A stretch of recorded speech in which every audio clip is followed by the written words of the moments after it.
Pengadilan Tipikor Jakarta Pusat. Anda bisa melihat lewat juru kamera Kompas TV, Anggi Mendarwan, ini merupakan beberapa pendukung dari Sekjen PDI Perjuangan Hasto Kristianto yang bukan hanya ada di area luar saja, tapi juga tadi sempat masuk ke dalam ruang sidang dan memberikan ucapan semangat begitu ya kepada Hasto Kristianto.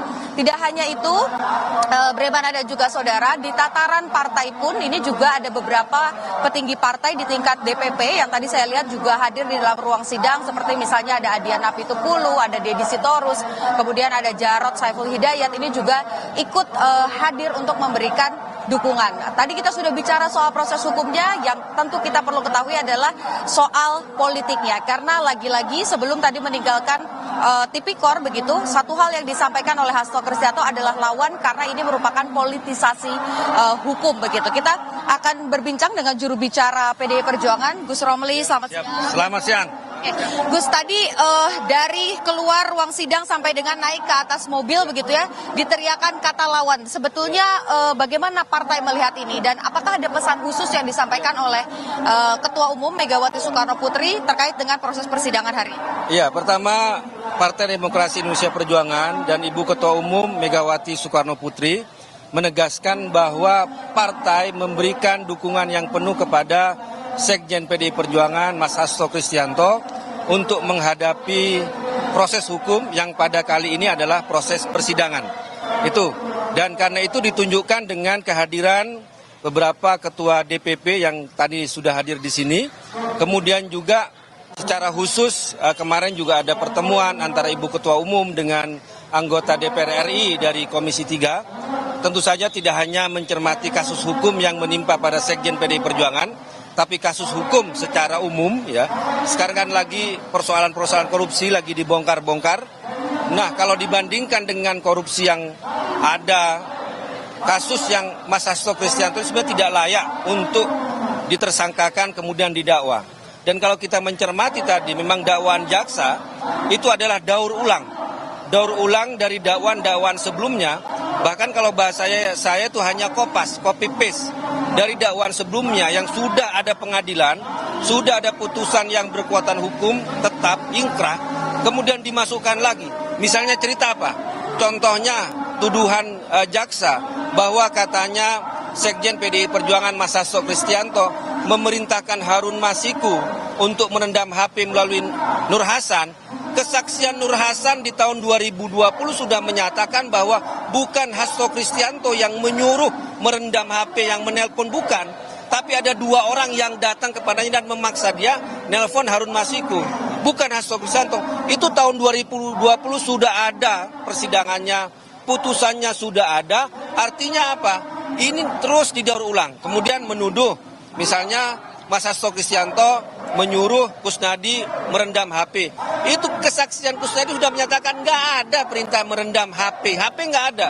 Yang dimaksud adalah dia menenggelamkan pakaian setelah dia upacara, membuang sial. Tapi ini diulang-ulang terus oleh jaksa padahal saksi itu sudah membantah, putusan pengadilan sudah ada, tapi kenapa didaur ulang? Nah, ini yang disebut ini kriminalisasi. Apa kriminalisasi itu? Ini kasusnya tidak ada, kemudian didaur ulang, sehingga inilah yang menjadi persoalan yang disebut dengan kriminalisasi terhadap Sekjen PDI Perjuangan. Gitu. Itu tentu saja harus kita sama-sama buktikan ya di proses persidangan ini. Apakah kemudian memang betul kriminalisasi atau jaksa penuntut umum. Tapi ini ada juga perdebatan yang terjadi di publik begitu ya. Dengan all out-nya PDI Perjuangan ini ada kesan bahwa melindungi koruptor begitu ya. Nah itu seperti apa? Apakah kemudian PDI memang betul seperti itu atau memang ini full kriminalisasi? Ini full kriminalisasi. Jadi kami menganggap bahwa Sekjen PDI Perjuangan bukan tersangka kemudian terdakwa kasus korupsi. Tapi apakah partai akan melindungi perilaku koruptif? Sikap partainya Mas? Kita itu PDI Perjuangan sangat setuju dengan pemberantasan korupsi. Tapi untuk kasus Sekjen ini bukan kasus korupsi, ini kasus politik. Makanya saya sebut bahwa Hasto Kristianto bukan tersangka kasus korupsi, bukan terdakwa kasus, tapi adalah korban politik, tahanan politik.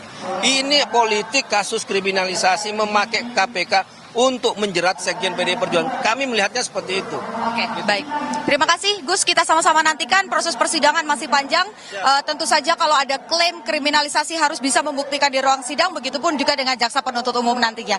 Terima kasih Gus untuk pesannya yang disampaikan lewat Kompas TV. Jadi bagaimana ada dua kubu yang bertarung begitu ya dalam proses persidangan kali ini.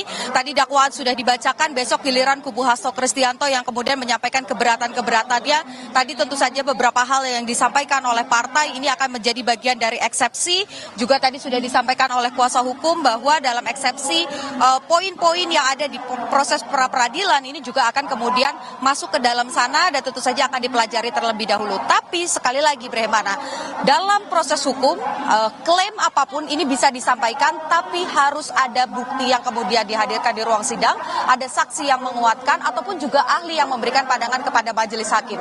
Bagaimana keputusannya, apa yang sebetulnya terjadi, keadilan mana yang akan dihadirkan, ini dikembalikan kepada majelis hakim untuk memutuskan secara independen begitu ya, dan juga tanpa tekanan apapun untuk memberi tahu kepada publik apa yang sebetulnya terjadi. Benarkah Hasto Kristianto melakukan obstruction of justice dan juga suap, atau ini hanya sebatas kriminalisasi? Kembali ke Anda Bremana. Baik, terima kasih Ni Putu Trisnanda dan juga juru kamera Adi Meidarwan telah melaporkan langsung dari PN Tipikor Jakarta Pusat. Selamat bertugas kembali.